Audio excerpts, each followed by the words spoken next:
Samsung lagi diambang kehancuran. Dalam setahun, Samsung kehilangan 126 miliar US dollar nilai perusahaannya, atau setara 2.000 triliun rupiah. Laba operasional mereka untuk kuartal 4 tahun 2024 diestimasi turun 29%, lebih rendah dari perkiraan. Padahal baru aja Oktober kemarin mereka tuh minta maaf ke investor gara-gara performa keuangan kuartal 3-nya di tahun yang sama anjlok. Yang bikin Samsung tambah merana, mereka kalah saing di teknologi chip AI dari tetangganya sendiri, SK Hynix. Ya, SK Hynix yang dulu selalu jadi nomor 2, sekarang jadi supplier utamanya Nvidia, si raja AI. Sementara Samsung harus desain ulang dari nol. Dan ini belum seberapa guys, ada drama-drama lainnya juga. Mulai dari isu PHK, sampai produk-produk barunya yang dicap KW-nya Apple. Waduh, gimana nih ceritanya? Raja teknologi Korea bisa jatuh sedalam ini. Samsung lagi goyang bang, tapi minimal kulkas sama mesin cucinya masih bisa dipakai kan? Iya, aman, masih bisa dipakai. Cuman lu isi token dulu dah, sono baru ngomongin mesin cuci.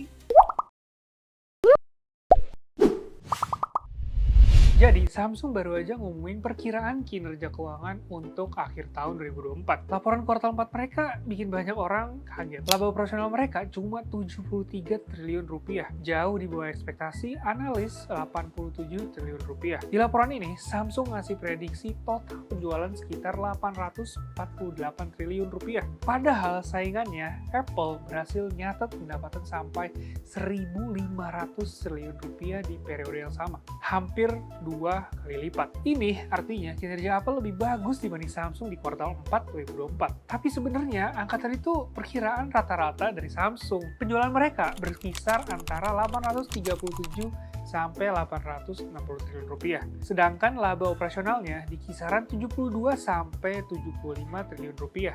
Karena aturan di Korea, mereka harus ngelaporin angka rata-ratanya aja, bukan range-nya. Gampangnya, Samsung lagi ngasih tahu ke investor, kira-kira segini loh revenue dan profit kita di kuartal terakhir 2024, ya nggak jelek-jelek banget, tapi ya nggak bagus-bagus banget juga.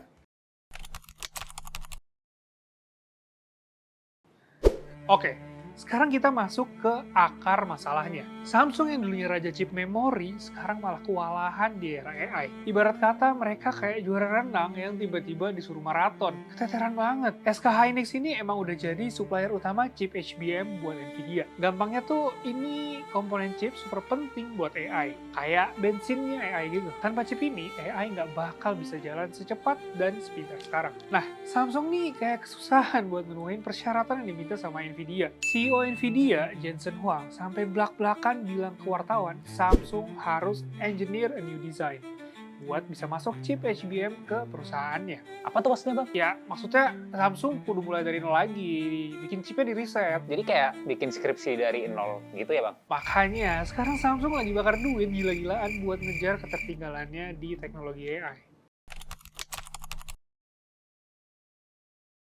Dari pernyataan resmi ke Reuters, Samsung lagi ngeluarin dana besar buat dua hal. Pertama, biaya R&D yang membengkak buat riset teknologi baru. Kedua, mereka juga harus gede-gedein kapasitas pabrik buat bikin chip canggih. Tapi nyesepnya, permintaan chip DRAM atau chip memori konvensional buat HP sama PC justru lagi sepi. Analis bilang, Samsung mungkin bakal kehilangan posisinya sebagai produsen chip DRAM terbesar di dunia kalau pasar ini melemah. Kelebihan pasokan chip ini bakal lebih berdampak negatif ke Samsung dibanding pesaingnya, SK Hynix.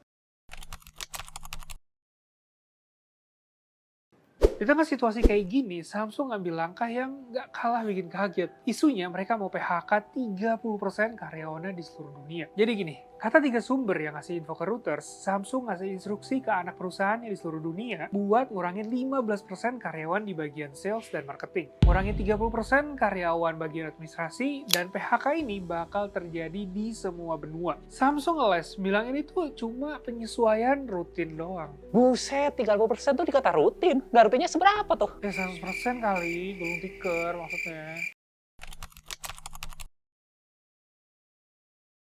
Nah, Masalah Samsung nggak cuma sampai di situ guys. Ada satu lagi yang bikin tambah pusing. Soal produk baru mereka yang jadi bahan ledekan. Gimana ceritanya? Oke, coba lihat produk ini. Galaxy Watch dan Buds ini dikritik abis-abisan karena dibilang nyontek Apple. Bukan cuma soal desain, tapi sampai nama produk dan packagingnya juga mirip. Media Business Insider sampai bikin headline kayak gini. Ya, di saat butuh inovasi buat bangkit, Samsung malah kesandung masalah dipergunakan kayak gini.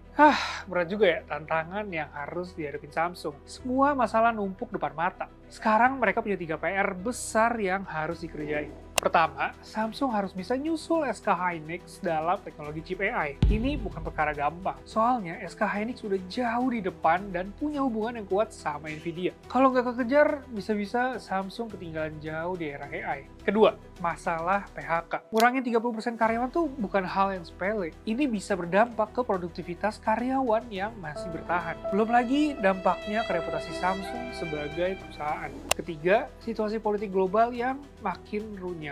Donald Trump yang baru menang Pilpres AS udah ngancem mau naikin tarif impor. Ini bikin Samsung makin susah jualan produknya di pasar AS. Nah, pertanyaan besarnya, Samsung yang dulu dikenal sebagai raja teknologi Korea Selatan, apa masih punya nyali buat bangkit dari masalah ini? Atau jangan-jangan ini awal dari runtuhnya dominasi Samsung? Segitu aja dari gue. See you in the next video.